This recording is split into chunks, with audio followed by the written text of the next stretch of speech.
Les cailles du Belize.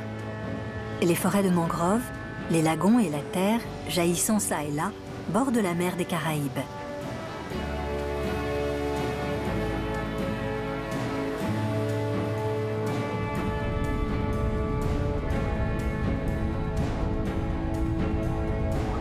Et sous la surface, un écosystème marin tout aussi captivant, grouillant de vie sous-marine, ancestrale, gracieuse. C'est incroyable d'être dans l'eau avec des raies léopards. Et effrayante. Il y a plein de requins. Je nageais au-dessus du récif et il y en a un qui m'a foncé dessus. C'est un peu intimidant de nager avec un barracuda. Oui, ça peut faire plus peur que de nager à côté d'un requin. Un endroit magique, où l'irréel devient réalité. Et où le merveilleux est juste sous vos yeux. C'est dingue d'être là et de participer à cette aventure. L'endroit que Charles Darwin a désigné comme étant le récif le plus remarquable des Indes occidentales.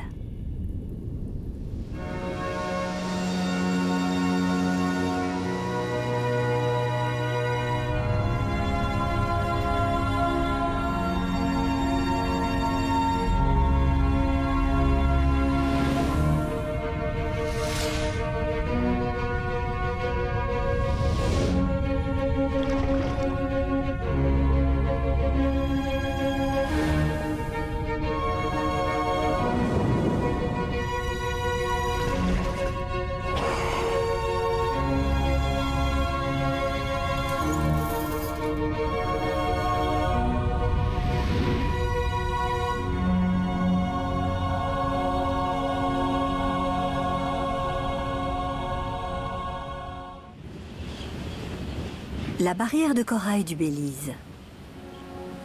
S'étendant sur 40 km, le long du Belize continental, sur une côte atlantique d'Amérique centrale, c'est la plus grande barrière de corail de l'hémisphère nord. Elle arrive en seconde position, juste après la grande barrière de corail australienne, et abrite plus de 500 espèces de poissons et plus de 100 types de corail durs et mous.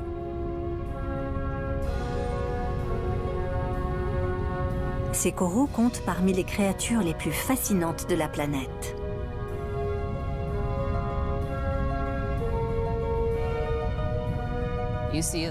On voit le corail, les gorgones et les éponges s'animer dans le courant. C'est un endroit incroyable. On se sent très libre sous l'eau pour observer tout ce qui se passe et on se sent tout léger quand on plonge. On peut admirer la vie merveilleuse des eaux du Belize et c'est vraiment génial de vivre une telle expérience.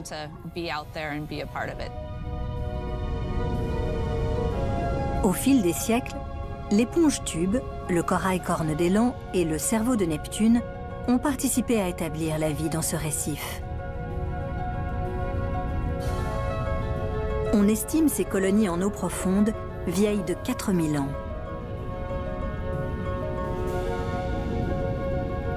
Environ un quart des espèces océaniques connues dépend de récifs comme celui-ci pour s'alimenter et s'abriter.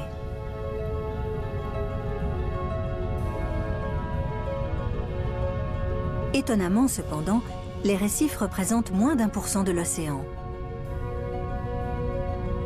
Ancestraux et essentiels, ce sont les forêts tropicales de la mer, un lieu où des créatures stupéfiantes luttent pour survivre.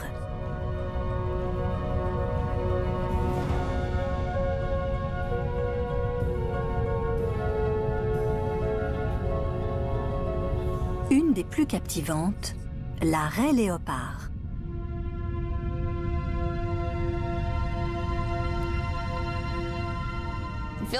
C'est incroyable d'être dans l'eau avec des raies léopards. Elles sont larges, belles et gracieuses, et elles se déplacent avec une telle facilité. On les regarde nager à leur rythme, sans se presser, et c'est vraiment particulier de pouvoir être tout près d'elles.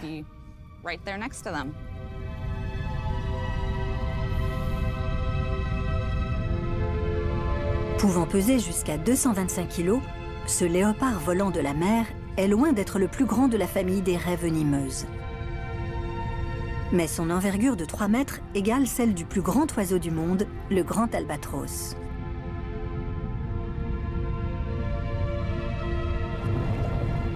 La raie léopard a une longue queue venimeuse qui lui permet de se défendre contre ses prédateurs.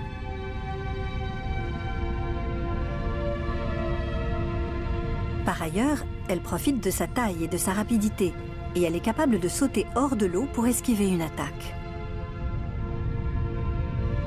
La raie léopard est bien équipée pour chasser de petites proies. Elle utilise ses dents plates comme des assiettes pour broyer des crustacés à coquilles dures. Mais ce ne sont pas des créatures agressives, et leurs altercations avec les humains sont purement accidentelles.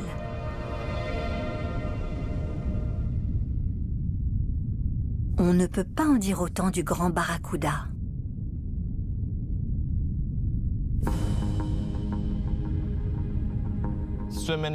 C'est assez intimidant de nager avec un barracuda, surtout quand on voit leurs dents.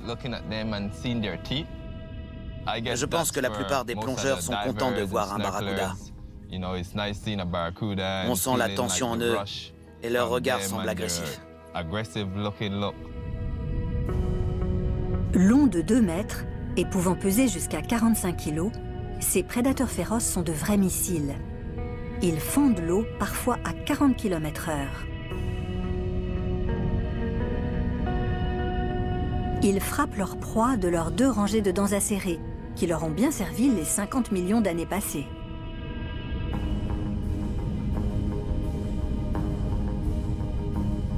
Le barracuda n'aurait pas connu une telle réussite s'il était resté tout gentil.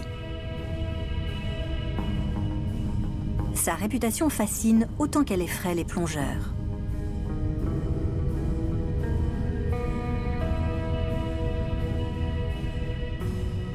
Les barracudas ont tendance à être attirés par tout ce qui brille, par les métaux par exemple.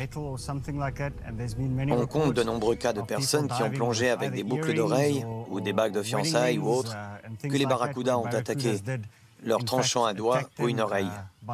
Alors oui, parfois ça peut faire plus peur que de nager à côté d'un requin. Heureusement pour les plongeurs, la chair humaine n'est pas le premier choix du barracuda. Il y a largement de quoi se nourrir dans le récif, s'il regarde bien.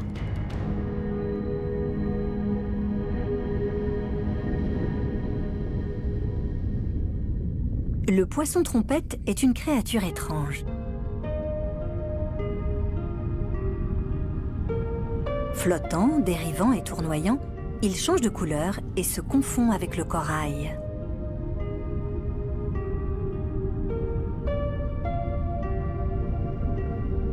Il est presque devenu invisible devant le corail cierge.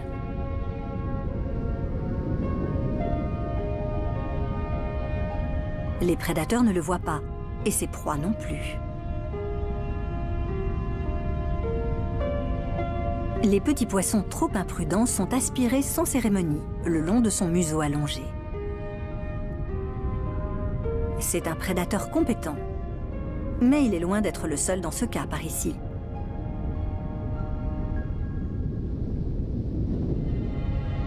Le turbopan est un poisson plat commun, mais comme venu d'une autre planète. Il a l'aptitude incroyable d'imiter la couleur et la texture du décor qui l'entoure en l'espace de quelques secondes.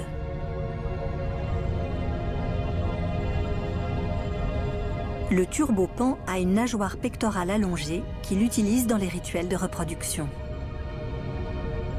Pendant la parade nuptiale, les mâles et les femelles lèvent fièrement la nageoire pour initier la reproduction à la façon d'un pan.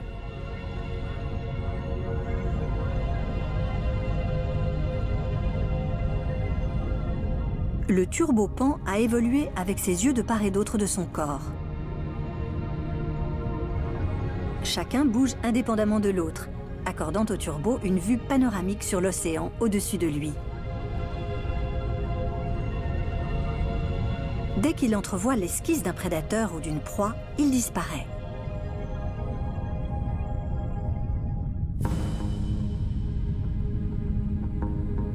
C'est vraiment une ruse très pratique. Surtout quand il fait face à l'un des plus grands prédateurs du récif, le requin nourrice. Ils sont très timides. Quand on s'approche, ils s'enfuient. On en a vu un hier. Je suis passé au-dessus du récif et il nageait droit sur moi. Et 1 minute plus tard, il a fait demi-tour. Donc ce n'est pas dangereux de se retrouver face à lui. C'est un beau requin à observer. Ce chasseur timide sillonne avec adresse les fonds océaniques et capture à peu près tout ce qu'il trouve entre ses mâchoires puissantes. Le requin nourrice a un menu illimité sur le récif. Il broie du corail dur ou des crustacés, il dévore des calamars, des petits poissons, peut-être même un turbopan s'il a de la chance.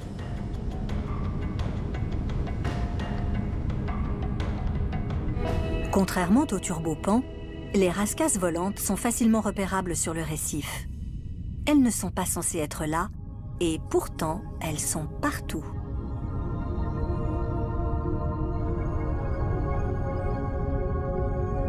Les rascasses volantes sont nées dans la région Indo-Pacifique et ont été introduites accidentellement dans l'Atlantique il y a plus de 20 ans. Aujourd'hui, cette espèce intrusive a ébranlé l'ordre naturel de l'écosystème marin depuis le Texas jusqu'aux Bahamas.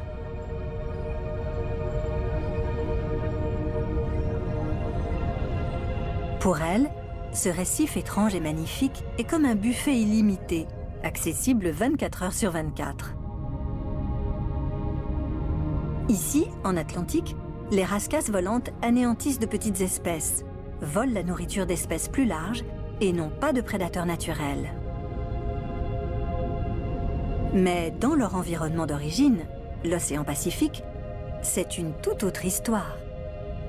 Les mérous du Pacifique ont appris à avaler d'abord la tête entière des rascasses volantes, pour que leurs épines venimeuses se rabattent vers l'arrière et se détachent. Les poissons cornets en sont friands, eux aussi. Dans l'Atlantique, ces adaptations évolutives ne sont pas encore intervenues, et les prédateurs potentiels gardent leur distance vis-à-vis de leur couleur vive et de leurs épines venimeuses. Il faudra peut-être attendre des décennies pour que les prédateurs comprennent comment les chasser, si cela arrive un jour. Bien sûr, rien ne prouve que cela arrivera. Les plongeurs essaient de limiter le nombre de rascasses volantes, en les harponnant dès qu'ils le peuvent. Une fois qu'on les a harponnées, elles sont blessées. Ensuite, les requins des environs viennent les manger parce qu'elles ne peuvent plus se défendre.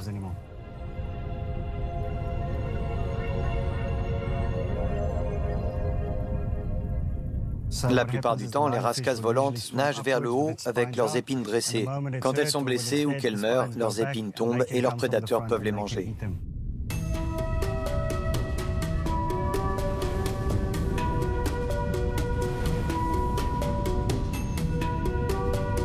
Pendant ce temps, d'autres espèces ont développé un goût pour la rascasse volante, comme le batiste royal.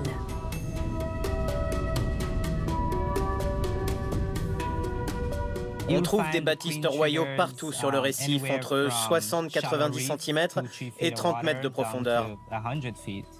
Ils aiment bien nous suivre parce qu'on leur donne des rascasses volantes à manger.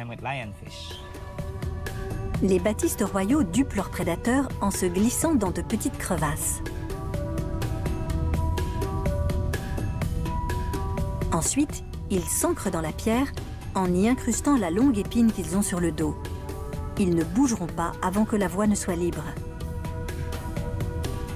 Ils restent près du récif, où ils sont amenés à croiser l'une des créatures océaniques les plus étonnantes.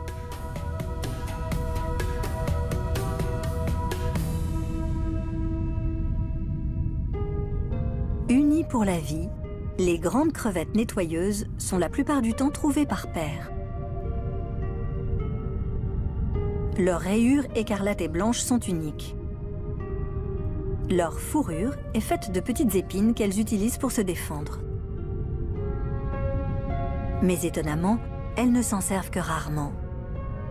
Les grandes crevettes nettoyeuses sont loin d'être au sommet de la chaîne alimentaire, on peut le dire, et pourtant elles n'ont pas de prédateurs connus. Comment se fait-ce? Elles rendent service. Comme leur nom l'indique, elles nettoient, se délectant des parasites, peaux mortes et des restes des particules de nourriture qu'elles trouvent sur les poissons, comme la murène verte.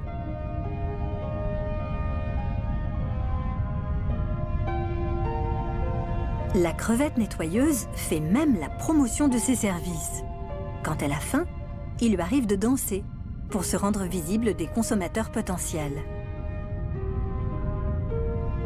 Les gros prédateurs de la barrière de corail du Belize ont plus intérêt à voir la crevette nettoyeuse vivante que morte.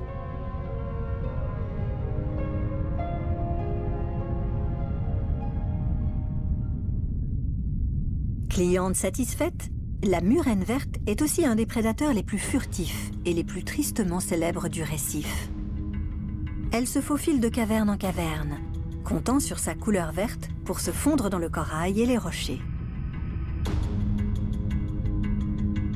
Même si elle peut faire plus de 2 mètres de long, la murène verte n'est pas une cible facile pour des prédateurs comme le barracuda. Elle ne sort que rarement de ses quartiers dérobés, ses cavernes et crevasses où elle attend ses proies potentielles. La murène verte a la faculté impressionnante d'avaler une proie d'un seul coup, sans que son corps ne s'élargisse. La plupart des poissons ont recours à la succion pour avaler leur proie tout entière. Mais ce faisant, leur corps s'agrandit considérablement. C'est impossible dans une petite cavité, à moins d'être une murène verte.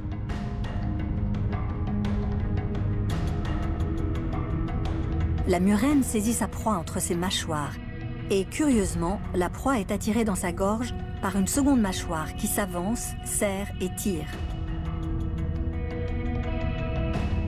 Ni succion, ni expansion. Un vrai film d'horreur en action.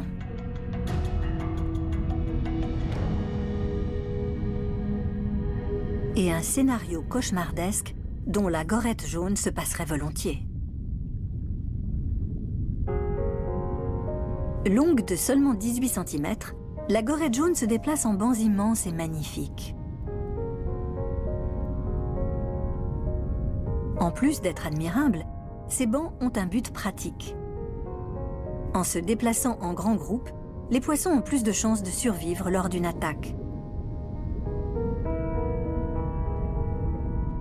Et si un poisson trouve une bonne zone où s'alimenter, tout le monde en bénéficie.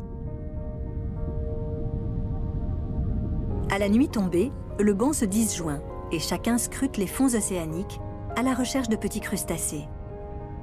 Quand ils nagent en solo, ils doivent être plus que vigilants, car ils comptent parmi les poissons les plus savoureux du récif. Tous les barracudas et les dauphins raffolent des gorettes jaunes. On en voit partout. Et elles avancent en faisant des grognements de gorets, qui rappellent leur nom, groin, groin. C'est un des poissons que les dauphins apprécient pour leur petit bruit. Ce grognement provient en fait du bruit de leurs petites mâchoires qui frottent les unes contre les autres, même si on ignore ce que cela signifie.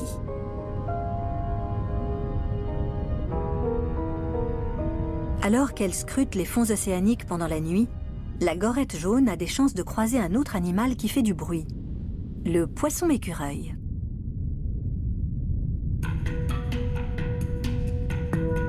Connu pour son chant staccato, qui n'est pas sans rappeler son alter ego terrestre, le poisson écureuil est en fait appelé ainsi pour une autre raison. Une troisième nageoire qui se dresse à la verticale, comme une queue d'écureuil. Contrairement au grognement des gorettes jaunes, le chant du poisson écureuil s'explique. Un grognement signifie qu'il défend son territoire. Et quand ses grands yeux inquiétants aperçoivent un prédateur, un son staccato sonne l'alarme.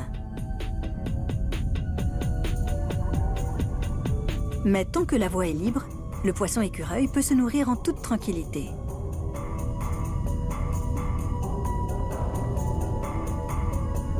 Une espèce qu'il aime bien croquer, le concombre de mer, une des espèces les plus communes de l'océan. Pourtant, il semble venu d'une autre planète.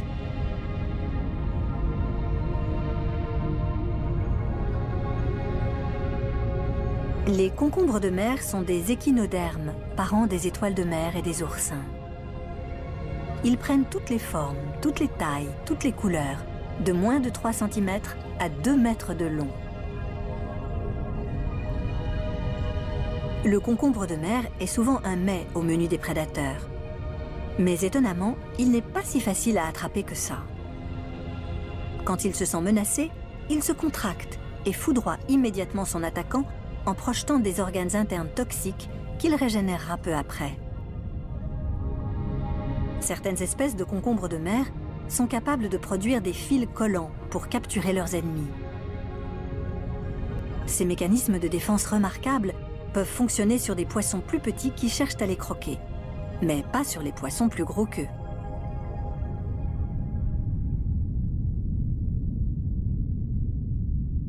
La raie pastenague américaine. Ces raies en forme de losange sont des mangeurs de fond confirmés. Elles peuvent faire jusqu'à 2 mètres de diamètre et peser plus de 90 kg.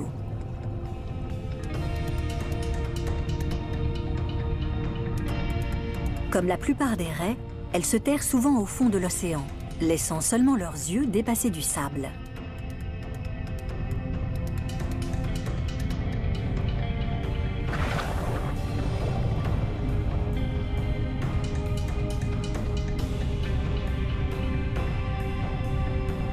La raie pastenague évite les murs du récif et les régions rocailleuses. Ses techniques de chasse et de camouflage sont plus performantes sur le sable.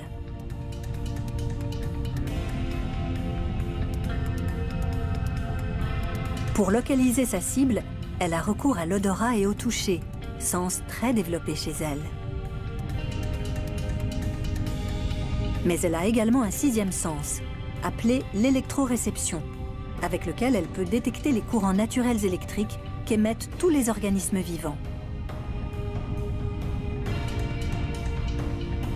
Quand elle sent qu'une proie se cache à proximité, elle pulvérise de l'eau par la bouche, s'extirpe du sable et débusque son repas.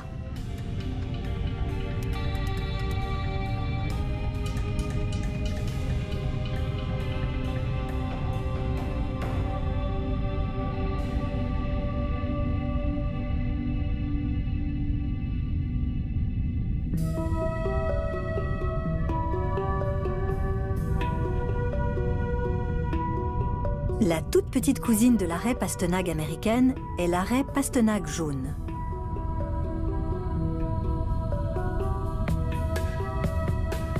De forme ronde, de la taille d'une soucoupe à thé, cette raie a un espace de chasse plus étendu que sa cousine. Elle explore les zones rocheuses et les récifs de corail à la recherche de nourriture.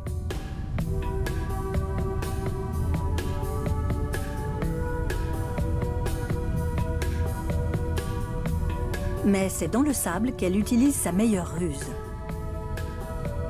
Quand la raie pastenague jaune sent une proie s'approcher, elle lève le museau pour prendre l'apparence d'une niche douillette. Elle appâte sa proie avec ce qui semble être un refuge accueillant.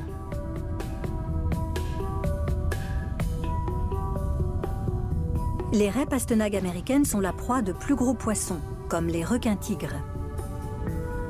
Elles sont capables de se dérober à leurs prédateurs en se cachant dans le sable ou en partant à toute vitesse sans crier gare.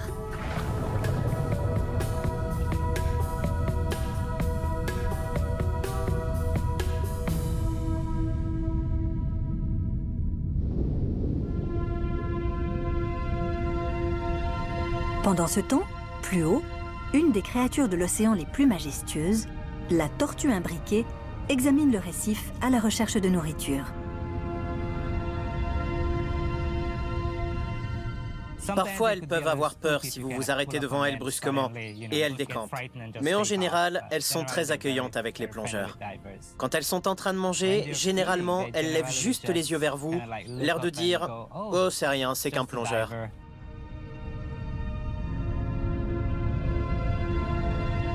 Nommée aussi tortue à bec de faucon, à cause de son bec crochu, c'est l'une des plus petites espèces de tortues de mer. Elle peut peser jusqu'à 70 kg. Les tortues imbriquées ont des griffes au bout de chaque nageoire, ce qui les distingue des autres tortues de mer.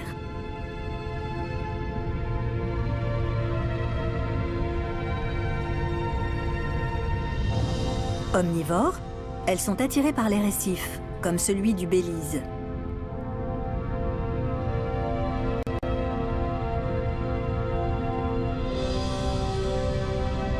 Ici, elles se nourrissent essentiellement d'invertébrés comme les éponges, les algues et parfois de poissons. On peut les trouver dans l'Atlantique, le Pacifique et les océans Indiens. Même si elles sont plus nombreuses ici, dans les Caraïbes, les tortues imbriquées sont classées espèces vulnérables.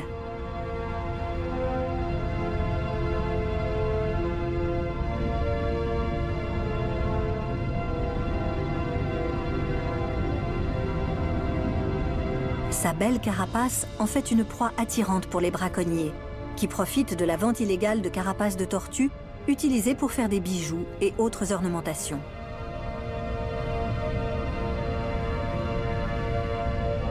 Il arrive aussi que les tortues imbriquées s'empêtrent dans des filets maillants et se retrouvent prises accidentellement dans de longues lignes de pêche. Le déclin de la tortue imbriquée est une mauvaise nouvelle pour la barrière de corail du Belize. Ces créatures ancestrales mangent les éponges à la surface du récif, facilitant l'accès à la nourriture pour les poissons.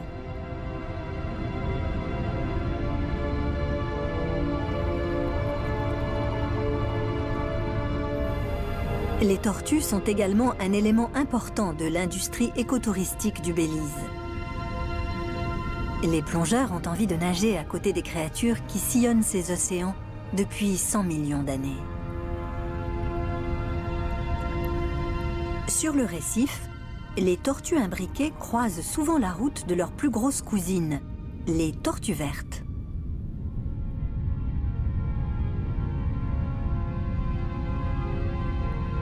Pesant parfois jusqu'à 230 kg, elles sont connues pour se délecter d'éponges et de méduses. Mais la majeure partie du temps, ces géants paisibles sont herbivores et se nourrissent principalement d'herbes et d'algues. Le pigment de leur régime, à majorité vert, colore leur graisse. C'est à cela qu'elles doivent leur appellation. Comme toutes les espèces de tortues de mer, leurs chances de survivre sont infimes. Sur les 200 œufs pondus par une femelle, seul 1% atteint la maturité sexuelle, qui ne survient parfois qu'au bout de 35 ans.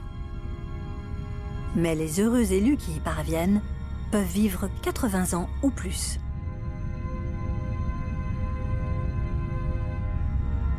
Ces tortues de mer ont migré sur plus de 1500 km pour fourrager ici, depuis leur zone de reproduction, ailleurs dans les Caraïbes.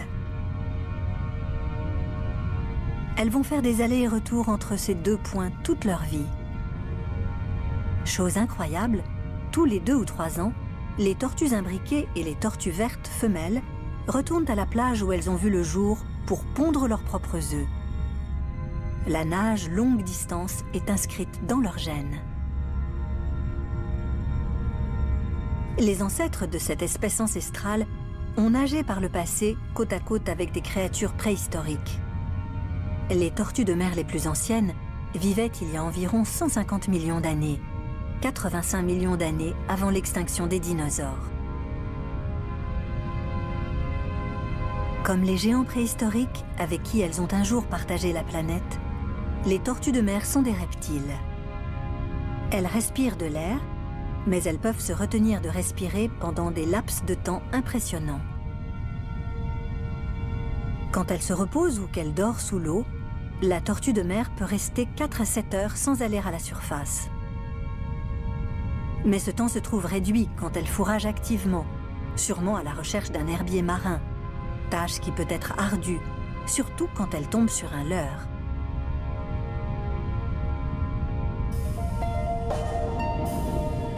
Il s'agit d'anguilles jardinières.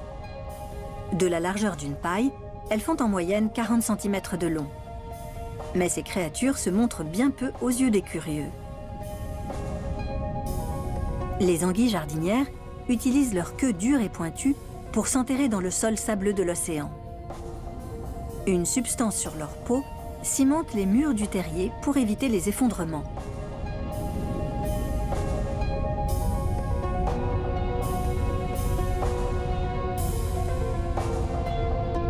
Elles vont rester ici la majeure partie de leur vie, survivant grâce au plancton qui passe, en prenant l'apparence d'herbiers marins ou simplement en disparaissant.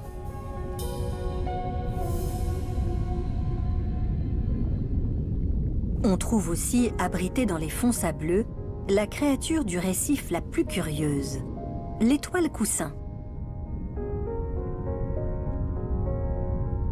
On compte environ 1500 espèces d'étoiles de mer dans le monde océanique. Reposant sur le lit océanique, elles soulèvent des questions, telles que « est-ce qu'elles sont vivantes ? Est-ce qu'elles se nourrissent ?»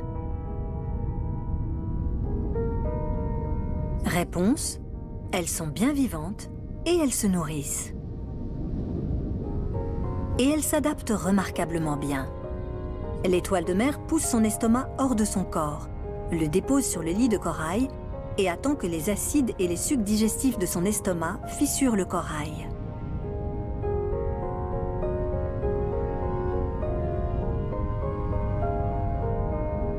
Puis l'étoile de mer se repaît des organismes sans défense et riches en nutriments à l'intérieur du corail, comme bon lui semblera.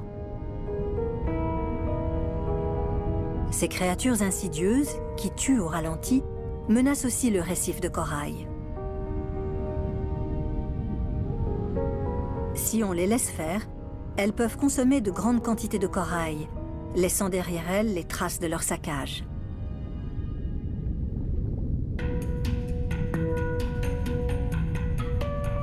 Le crabe-flèche, quant à lui, ne laisse rien dans son sillage, hormis un groupe de plongeurs excités. Avec sa tête triangulaire unique, supportée par 8 pattes arachnides, fait toujours l'objet d'une photo souvenir. Ces petits crabes sont des mangeurs nocturnes. Ils fouillent souvent les récifs à la recherche d'invertébrés.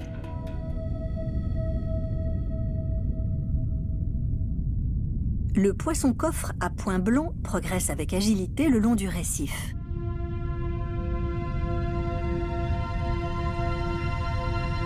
Des nageoires dorsales et anales le propulsent en avant, alors que sa queue agit comme un gouvernail.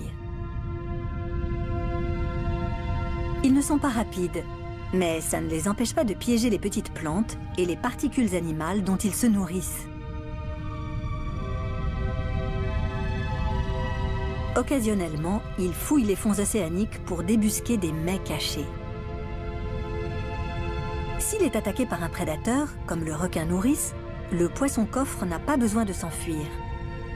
Quand il est touché, il sécrète des toxines incolores, fatales aux prédateurs, qui ont l'habitude d'être mis en garde par les couleurs brillantes de leur proie potentielle.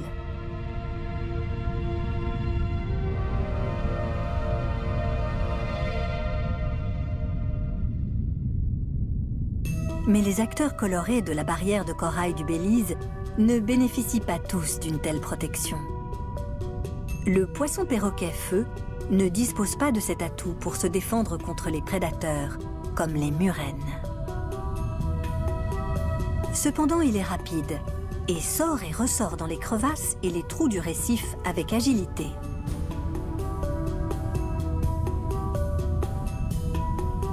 Les poissons-perroquets utilisent leur mâchoire en forme de bec pour grignoter le corail. Des dents spéciales dans leur mâchoire, faites pour broyer, dégagent les nutriments des algues et du corail. Cette aptitude à consommer une des sources en nourriture les plus complètes du récif constitue une adaptation puissante pour survivre. Mais le poisson-perroquet feu est allé encore plus loin dans son évolution. Quand la densité de population est basse et que la reproduction diminue, les femelles peuvent devenir mâles afin d'aider à repeupler leur espèce. Cette transformation incroyable ne passe pas inaperçue. Les mâles secondaires, comme on les appelle, changent de couleur, passant d'un brun rouge à un bleu vif.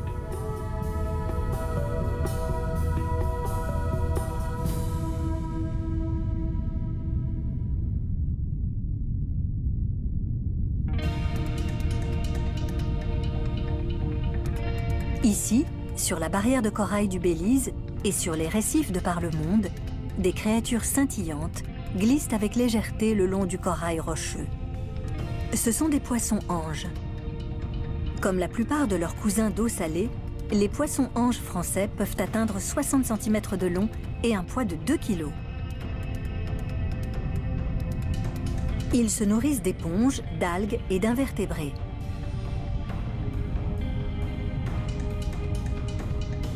Les jeunes agissent comme des poissons nettoyeurs. Ils débarrassent les gorettes, les vivaneaux et les murènes de leurs parasites.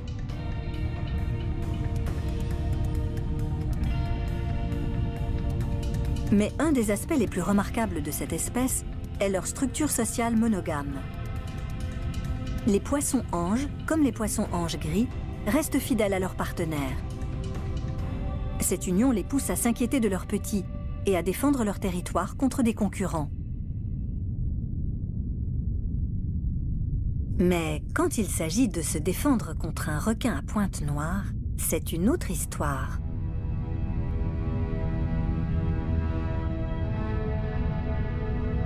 Les requins existent depuis 450 millions d'années.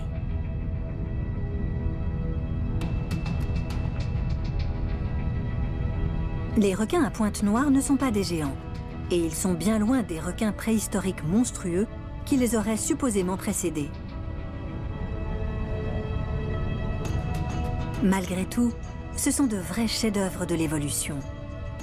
Chasseurs sans pareil, survivants suprêmes, ils sont à la fois magnifiques et imposants.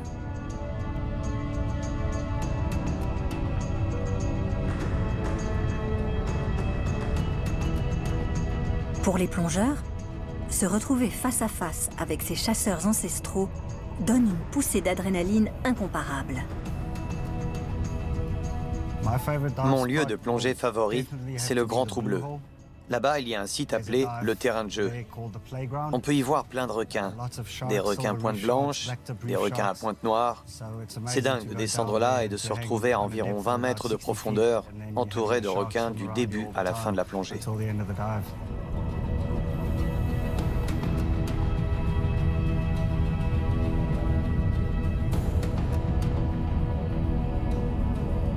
Ici, les requins patrouillent tout le récif, à la recherche de poissons, de raies venimeuses, de crustacés, de tout ce qui pourrait leur servir de dîner.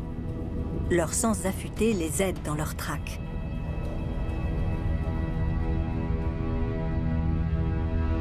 Les sons et les vibrations les mettent sur la voie de leur casse-croûte. Une vue et un odorat excellents leur permettent de s'approcher de leur cible. Enfin, leur arme secrète, un organe sensoriel appelé ampoule de Lorenzini, les rend vraiment uniques.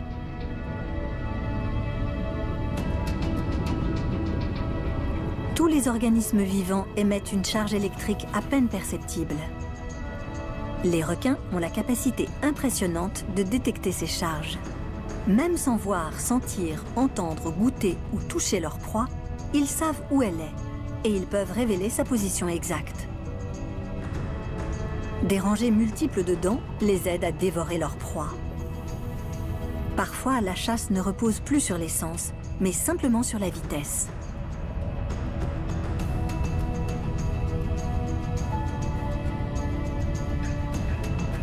Le requin à pointe noire est connu pour se placer bien au-dessous de larges bancs de poissons qui nagent près de la surface, avant de fendre le banc et l'air comme une fusée, espérant finir sa course la gueule pleine de poissons.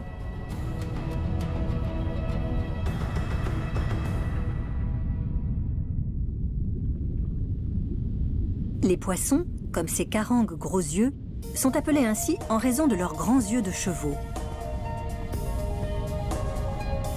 Pesant parfois jusqu'à 25 kg, ces farouches poissons osseux peuvent fournir un repas copieux pour les grands prédateurs. Quand ils se rassemblent en bancs, ils offrent un spectacle époustouflant. Comme les autres bancs, les carangues gros yeux se sentent plus forts en étant nombreux.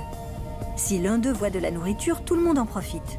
Si un autre voit un prédateur, tout le monde est au courant. Leur couleur est aussi à leur avantage. Noirs sur le dessus, ils se confondent avec les fonds océaniques. Plus clairs en dessous, ils sont assortis avec la surface lumineuse. Les carangues gros yeux se cachent à la vue de tous, des prédateurs du dessus et du dessous.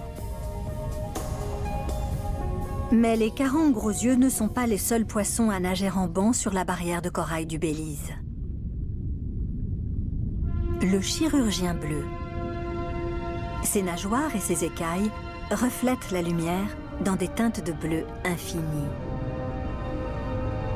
Ses dents plates et larges sont parfaites pour déguster les algues du récif. Et si un prédateur lui tombe dessus quand il est en train de manger, il le regrette vite.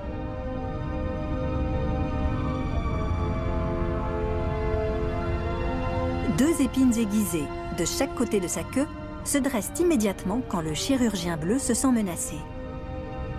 Ces épines sont assez pointues pour taillader un adversaire. Pas étonnant qu'on le surnomme également poisson barbier.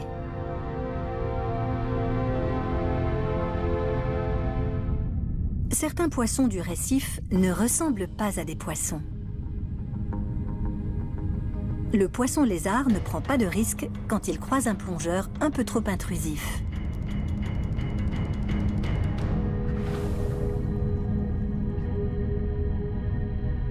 Ce poisson lézard ferait mieux de se méfier du poisson ballon. Il a peut-être l'air d'être une cible facile, mais le poisson ballon a des toxines mortelles et peut gonfler en dépassant de loin sa taille normale, devenant plus grand que la bouche de la plupart de ses prédateurs.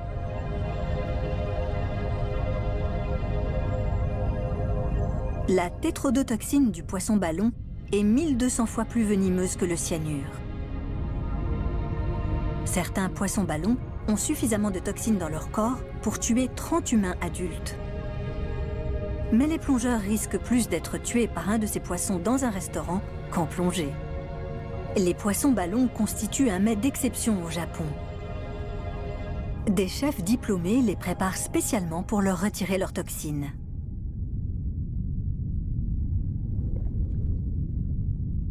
De ces glisseurs gracieux et de leur aura irréelle, aux maîtres de la mascarade et aux monstres sacrés de l'océan, la barrière de corail du Belize est un univers à lui tout seul et une des nombreuses merveilles de cette plongée dans le grand bleu.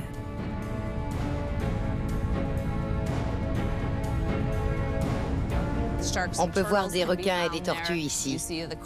On voit le corail, les gorgones et les éponges s'animer dans le courant. C'est un endroit incroyable. On se sent très libre sous l'eau pour observer tout ce qui se passe. Et on se sent tout léger quand on plonge. On peut admirer la vie merveilleuse des eaux du Belize. Et c'est vraiment génial de vivre une telle expérience.